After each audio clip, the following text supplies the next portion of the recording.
የግብርና ምርት መጠንን በማሳደግ የምግብ ዋስትናን ለማረጋገጥ ትኩረት ሰጥቶ እየሰራ እንደሚገኝ የደቡብ ኢትዮጵያ ክልል ግብርና ቢሮ ገለጸ።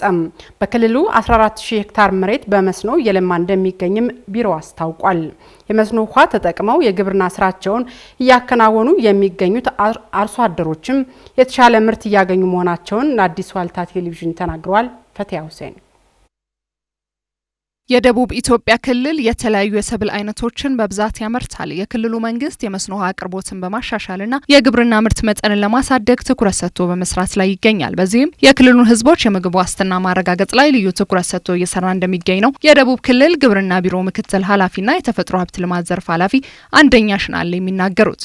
የክልሉ መንግስት ካቀዳቸው እቅዶች አንዱና ዋነኛው ምግብና ስርዓተ ምግብ ዋስትናን ማረጋገጥ ነው። ምግብና ስርዓተ ምግብ ዋስትናን ለማረጋገጥ የምርት ዘላቂነትና ቀጣይነት ለማረጋገጥ ዋና የሚያስፈልገው የግብርና ግብዓት ነው። የግብርና ግብዓት ውስጥ አንዱና ትልቁ ስራ ሲሰራ የነበረው የመስኖ ውሃ አቅርቦትን ማሻሻል ነው። ስለዚህ ክልሉ መንግስት በልዩ ትኩረት ስርዓተ ምግብን ምግብ ዋስትናን ለማረጋገጥ በአመት 3 ጊዜ ማምረት መቻል አለብን ብለው ካቀዳቸው እቅዶች ማሳኪያ ትልቁ ግብዓት ብለን የምንወስደው መስኖ ነው። በክልሉ የመስኖ ተቋማትን በመገንባትና አርሶ አደሩን ተጠቃሚ ለማድረግ ከክልሉ መንግስት ጋር በቅንጅት ከሚሰሩ ተቋማት መካከል አንዱ ተሳትፏዊ አነስተኛ መስኖ ልማት ፕሮግራም ነው። ፕሮግራሙ በክልሉ 14 የመስኖ ተቋማትን በመገንባት 2955 ቤተሰቦችን ተጠቃሚ ማድረግ ተችሏል። ይሄ ፕሮግራም እንግዲህ ዋናው መሰረቱ መስኖ ተቋማትን መገንባት ነው። ከዚህ ረገድ 14 የመስኖ ተቋማትን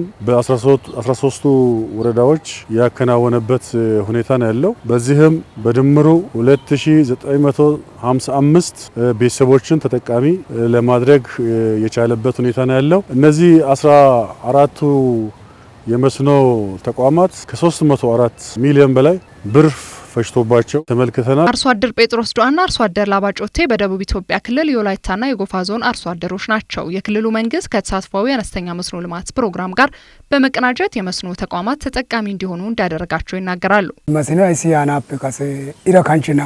ይህ መስኖ ከመሰራቱ በፊት ዝናብ ብቻ ነበር የምንጠብቀው። አሁን በአካባቢያችን መስኖ ከተሰራ ጀምሮ ሙዝ፣ ሽንኩርት፣ ቲማቲም፣ አቮካዶ፣ ቡና፣ ሎሚና ብርቱካን ተክለን እየተጠቀመን እንገኛለን። ሀገ መስኖ ያናፈ ካሴ ኑኒ ላይታኒ መዲ ኢሲቶ ኦቴቴስ ይህ መስኖ ከመገንባቱ በፊት ከዚህ ቀደም በአመት 1 ዙር ብቻ ነበር የምናመርተው። ዛሬ ላይ ግን መስኖ ተጠቅመን በአመት እስከ 3 ዙር እያመረተን እንገኛለን።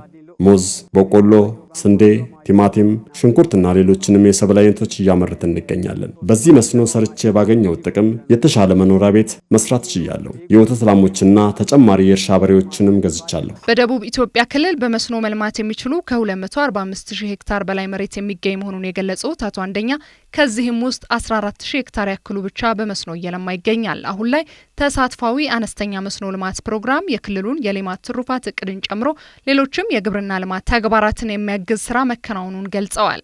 እንደ ክልል እስካሁን ባለን አሃዛዊ መረጃ አንፃር ከ245000 በላይ ሄክታር ለመስኖ የሚለማ ማልማት እንደምንችል ያሳያል። እስካሁን ግን ያለማነው እየለማ ያለው ወደ 14000 አካባቢ ሄክታር ነው። የሌማት ትሩፋት ማለት እያንዳንዱ አርሶ አደር በራሱ የስርዓተ ምግብም የምግብ ዋስትና ለማረጋገጥ የሚሰራ ፕሮግራም ነው። ከዛ አንፃር ይሄ ፕሮግራም የራሱ ድርሻ ነበረው። ተፋሰስ ልማት ጋር የምናስተሳስረው ስራ ላይም የራሱ አስተዋጽኦ ሲያበረክት ቆይቷል። በተለይም የበጋ መስኖ ልማት ስንዴ ላይ የሚሰራው ስራ ላይ የጎላ አስተዋጽኦ የነበረው በዚህ መስኖ ተቋም በተገነቡ ቦታዎች ነው። የፕሮግራሙ ተጠቃሚ የሆኑ አርሶ አደሮች ምርትና ምርታማነታቸው በአጠቃላይ ከማደጉ የተነሳ ገቢያቸው ከነበረበት ደረጃ በእጥፍና ከዛ በላይ መጨመሩን ሁሉም ተጠቃሚዎች አረጋግጠዋል። ይህ ደግሞ በውስጣዊና በውጫዊ ጥናት ቡድን ተረጋግጧል ማለት ነው። ተሳትፏዊ አነስተኛ መስኖ ልማት ፕሮግራም በክልሉ በ13 ወረዳዎች ለ7 ዓመት የተቀናጀ የግብርና ልማት ተግባራትን ሲያከናውን ቆይተዋል። የፕሮግራሙ ማጠቃለያና ቀጣይ ምዕራፍ ማብሰሪያ መርሃ ግብርም ተካሂዷል።